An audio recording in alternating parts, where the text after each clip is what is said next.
अस्सलामुअलैकुम दोस्तों, कैसे हैं? उम्मीद है कि आप लोग खैरियत से होंगे। फिर से एक नई वीडियो के साथ हाजिर हुआ हूँ। बहुत ही दर्द भरी नज़म है जो इमरान प्रतापगढ़ी साहब का है। बहुत ही खूबसूरत नज़म है, तो पूरा वीडियो देखिए, बहुत ही अच्छा लगेगा। तो चलिए वीडियो शुरू करते हैं।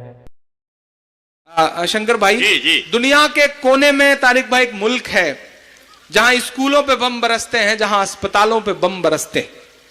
दुनिया, संयुक्त राष्ट्र संघ उसे मुल्क मानने तक को तैयार नहीं है। आप गूगल पे उस मुल्क का नाम टाइप करेंगे तो मासूम मासूम बच्चों की लाशें नजर आएंगी, खून नजर आएगा। मुझे कभी कभी लगता है वो मुल्क अगर बोल पाता, वो मुल्क अगर माइक पर खड़ा होकर के अपना दर्द गा पाता तो शायद यूं गाता। मैं एक नज्म सुनाता हूं, आप तसव्वुर करें कि माइक पर इमरान प्रतापगढ़ी नहीं बल्कि फलस्तीन खड़ा हुआ है। मैं नज्म सुनाता हूं, एक बार आप सबकी ताली के साथ मैं ये नज्म शुरू करना चाहता हूं। पढ़ता हूं साहब, थोड़ा सा ईको बढ़ा देना बेटा, ईको थोड़ा बढ़ा। ये मेरी कौम के रहनुमा भी सुने, मेरी उजड़ी हुई दास्तां भी सुने, मेरी उजड़ी हुई दास्तां भी सुने। जो मुझे मुल्क तक मानते ही नहीं, जो मुझे मुल्क तक मानते ही नहीं, सारी दुनिया के वो हुक्मरां भी सुने, सारी दुनिया के वो हुक्मरां भी सुने। सिर्फ लाशें ही लाशें मेरी गोद में, सिर्फ लाशें ही लाशें मेरी गोद में। कोई पूछे मैं क्यों इतना गमगीन हूँ, मैं फलस्तीन हूँ, मैं फलस्तीन हूँ, मैं फलस्तीन हूँ, मैं फलस्तीन हूँ। ये जो लहू लहू मंजर है, ये जो खून खून मंजर है, दुनिया चुप है। हद तो यह है महमूद साहब के 64 जो मुमालिक हैं जो ये कहते हैं कि हम एक रसूल और एक अल्लाह की मानने वाले हैं, उनके चेहरों की खामोशियां तो और मायूस करती हैं। इस बीच उम्मीद की एक किरण नजर आई है। मैं सैल्यूट करूंगा किंग सलमान साहब को, सैल्यूट करूंगा किंग सलमान साहब को। और सैल्यूट करने की वजह बता रहा हूं साहब कि पिछले दिनों जब इस दुनिया के सुपर पावर कंट्री का सुपर पावर प्रेसिडेंट रियाद जाता है, प्रोटोकॉल फॉलो करने के लिए किंग सलमान साहब उन्हें रिसीव करने के लिए एयरपोर्ट पे खड़े रहते हैं, ओबामा साहब को रिसीव करने के लिए। ओबामा साहब उतरते हैं, किंग सलमान साहब उन्हें लेके चलने को होते हैं हैंडशेक करने के बाद कि एकाएक वही लम्हा होता है जब अजान गूंजती है, अजान का वक्त हो चुका होता है। सलाम किंग सलमान साहब को दुनिया की सुपर पावर से उन्होंने कहा कि ओबामा साहब आप ठहरिए, कायनात की सुपर पावर का बुलावा है, पहले नमाज पढ़ूंगा उसके बाद आपको लेकर के चलूंगा। मैं सैल्यूट करूंगा। कुछ ऐसी ही हिम्मत दिखाने की जरूरत है दुनिया के तमाम मुल्कों को, जो छोटे छोटे मुल्क हैं, जो जिस तरह से सुपर पावर चाह रही है उस तरह से लड़ रहे हैं। ये समझना पड़ेगा साहब। मैं बंद पढ़ता हूं और आपसे दुआएं मांगता हूं। मैं फलस्तीन हूं, मैं फलस्तीन हूं। आए थे एक दिन मेरे घर आए थे, आए थे एक दिन मेरे घर आए थे, दुश्मनों को भी तन्हा नजर आए थे, दुश्मनों को भी तन्हा नजर आए थे। ऊंट पर अपना खादिम बिठाए हुए, आदरणीय तारकेश्वर जी, विजय भाई, नीरज जी, इन सब के लिए मैं इसे एक्सप्लेन करूं कि इस्लामिक हिस्ट्री में एक वाकया है कि मस्जिद अक्सा जिसे कहा जाता है बैतुल मुकद्दस, उसे फतेह किया तो उस वक्त के विपक्षी लोगों ने कहा कि हम चाबी सौंपेंगे तो वक्त के बादशाह को। हजरत उमर फारूक रज़ियल्लाहु अन्हु उस वक्त के बादशाह थे, अमीरुल मोमिनीन थे। पैगाम भिजवाया गया कि यहूदी चाबी सौंपेंगे तो आपको। उमर फारूक साहब अपने एक नौकर को लेकर के, अपने खादिम को लेकर के ऊंट पर निकल पड़े। कपड़ों में 72 पैबंद लगे थे वक्त के बादशाह के कपड़ों में। तसव्वुर करिएगा कि कैसे लोग हुआ करते थे। 72 पैबंद थे कपड़ों में। जब वो चल पड़े, थोड़ी देर नकेल पकड़ के खादिम चलता रहा, आप ऊंट पर थे। एकाएक उनको याद आया, उन्होंने खादिम से कहा कि ऐसे बहुत लंबा सफर है, तुम थक जाओगे, ये गलत होगा, ये नाइंसाफी होगी। ऐसा करते हैं, एक वक्त तय कर लेते हैं कि इतने किलोमीटर मैं ऊंट पर बैठ के चलूंगा और इतने किलोमीटर तुम ऊंट पर बैठ के चलोगे। दोनों लोगों के बीच में तय हो जाता है, बादशाह और नौकर के बीच में। और जब वहां पहुंचना होता है तो बारी अमीरुल मोमिनीन की नकेल पकड़ने की होती है, यानी कि वक्त के बादशाह की। नौकर कहता है कि नहीं साहब, अब तो पहुंचना है लोगों के सामने, अब तो मैं नकेल पकड़ के चलता हूं। उन्होंने कहा नहीं, इंसाफ इंसाफ होता है। नौकर ऊंट पर बैठा हुआ था, वक्त का बादशाह नकेल पकड़ करके कपड़ों में 72 पैबंद के साथ जब पहुंचता है फलस्तीन। ये वो मंजर है जिसे मैंने पिरोने की कोशिश की है। मैं पढ़ता हूं साहब के आए थे एक दिन मेरे घर आए थे, दुश्मनों को भी तन्हा नजर आए थे। ऊंट पर अपना खादिम बिठाए हुए मेरी इस सरजमी पर उमर आए थे। मेरी इस सरजमी पर उमर आए थे। पूरी जिम्मेदारी से आज ये बात कह रहा हूं, मौका बहुत अच्छा है। बता दिया गया, दुनिया ने सिंबल गढ़ दिया कि इस्लाम दहशतगर्दी का मजहब है, इस्लाम नाहक खून बहाता है। कटिहार में खड़ा होकर मैं ये बात कह रहा हूं दोस्तों कि नहीं, इस्लाम का दहशतगर्दी से कोई रिश्ता नहीं है। अरे जो मजहब वजू करते हुए नाहक पानी तक बहाने की इजाजत न दे, वो खून बहाने की इजाजत भला कैसे दे सकता है?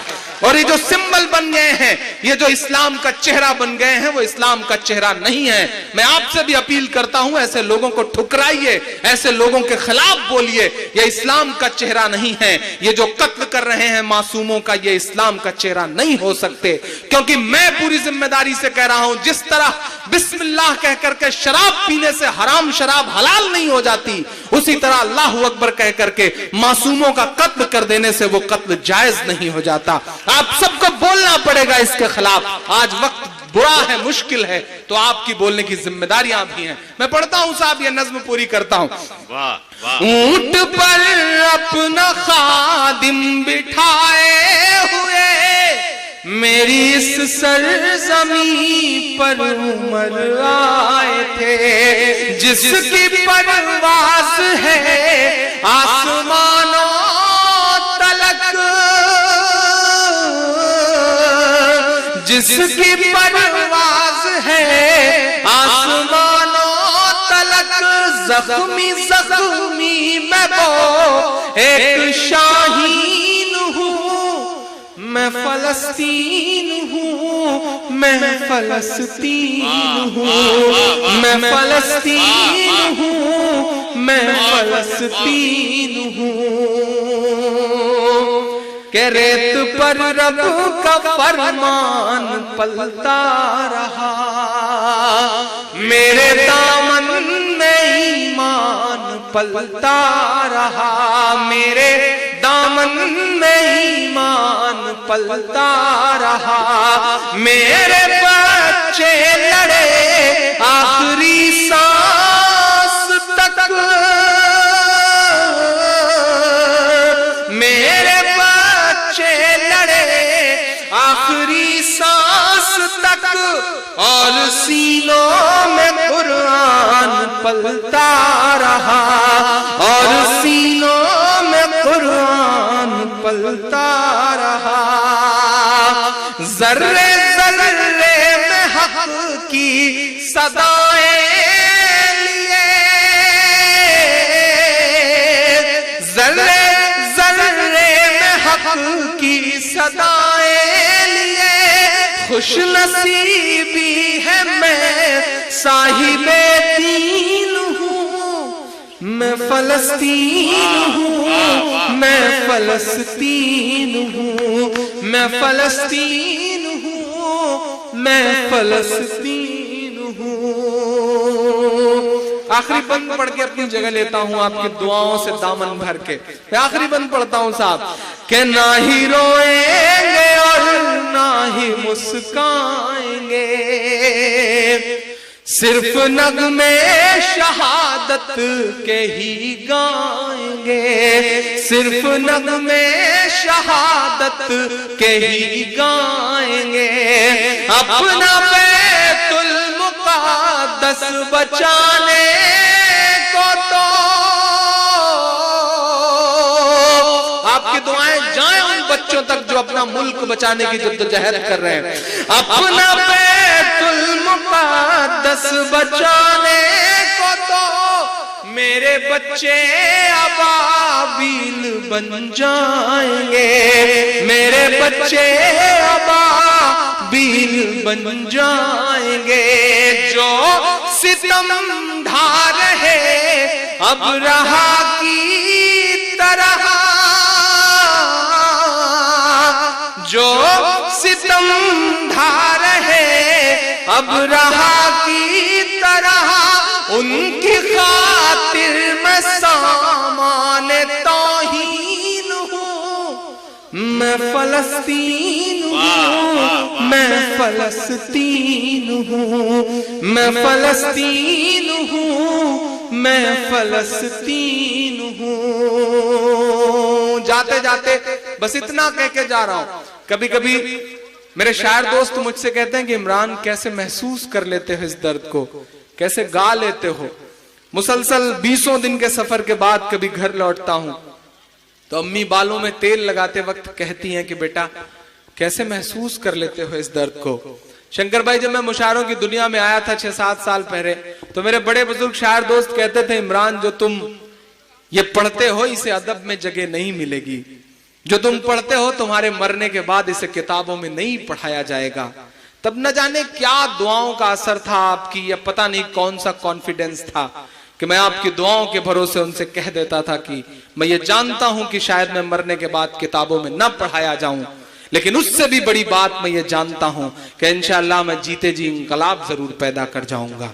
शायद वो मेरी कोशिश थी, ये मेरे दिल का दर्द था या ये मेरा यकीन था। यही वजह है कि महज 29 साल की उम्र में, महज 29 साल की उम्र में उत्तर प्रदेश की हुकूमत सूबे का सबसे बड़ा अवार्ड यश भारती मेरे दामन में डाल देती है। ये आपकी दुआओं का असर था, आपकी मोहब्बतों का असर था।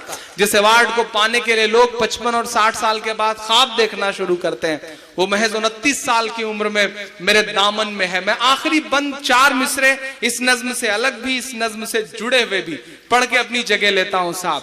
के चाक दामन रफू करके लिखता हूं मैं, जख्म से गुफ्तगू करके लिखता हूं मैं, जख्म से गुफ्तगू करके लिखता हूं मैं, चाक दामन रफू करके लिखता हूं मैं। दर्द गाने को भी हौसला चाहिए,